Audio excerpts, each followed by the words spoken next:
இந்த தீபாவளி பண்டிகை நம்ம இந்துக்கள் எல்லாருமே கொண்டாடக்கூடிய ஒரு பண்டிகை. அது நல்ல மதம் சார்பற்று கொண்டாடக்கூடிய ஒரு பண்டிகைன்னு கூட எடுத்துக்கலாம். சரி, இந்த தீபாவளி பண்டிகையில் என்ன பொருட்களை தானம் செய்தால் என்ன பலன்? பொதுவாக நம்ம தீபாவளிக்கு நிறைய பேருக்கு ட்ரெஸ் வாங்கி கொடுக்குறோம் இல்லையா? இந்த உடை அப்படிங்கிறது சுக்கிரனுடைய அம்சம். இந்த உடையை நம்ம தானம் பண்ணுறதுனால நம்ம வாழ்க்கையில் சுக்கிர கடாட்சம் அப்படிங்கிறது இருக்கும்.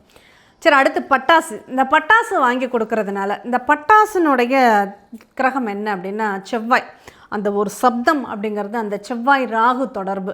அப்போது இதனால் நம்மளுடைய கோபம் கட்டுப்படும். நம்ம கோபத்தினால் ஏற்படக்கூடிய பிரச்சனைகள் அப்படிங்கிறது குறையும்.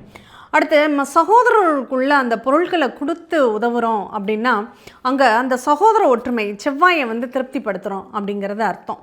சரி, இப்போ இந்த முறுக்கு நம்ம தானமாக கொடுக்குறோன்னு வச்சுக்கோங்க. இந்த முறுக்கில் இருக்கக்கூடிய அந்த பொருள் என்ன? அரிசி சந்திரன், அடுத்து உளுந்துங்கிறது ராகு. அப்போ அந்த சந்திரனையும் ராகுவும் நம்ம ஜாதகத்தில் நல்லா இல்லை அப்படின்னா நீங்கள் முறுக்கு வாங்கி தானம் கொடுங்க. இந்த ஜிலேபி வாங்கி தானம் பண்ணுறோம் அப்படின்னா அதுவும் ராகு கேதுவுக்கு உரியது. அதை வாங்கி நீங்கள் தானம் பண்ணுறீங்கன்னா ராகு கேதுக்குள்ள பரிகாரமாக அது இயங்கும்.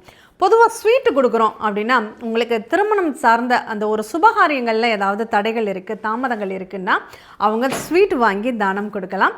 அந்த ஸ்வீட் தானம் கொடுக்கறதுனால அவங்களுக்கு அந்த சுக்கிரன் சம்மந்தப்பட்ட நிகழ்வுகள் அவங்களுக்கு சிறப்பாக இருக்கும் அப்படின்னு சொல்லலாம். லட்டு, குரு பகவான் உங்கள் ஜாதகத்தில் நல்லா இயங்கணும், நல்ல அந்த ஒரு குருபலன் அப்படிங்கிறது கிடைக்கணும், ஒரு குருவுடைய அனுகிரகம் அப்படிங்கிறது கிடைக்கணும், ஒரு நல்ல வழிகாட்டிங்கிறது நம்ம வாழ்க்கையில் கிடைக்கணும் அப்படின்னா நீங்கள் லட்டு அல்லது பூந்தி வாங்கி தானம் கொடுங்க.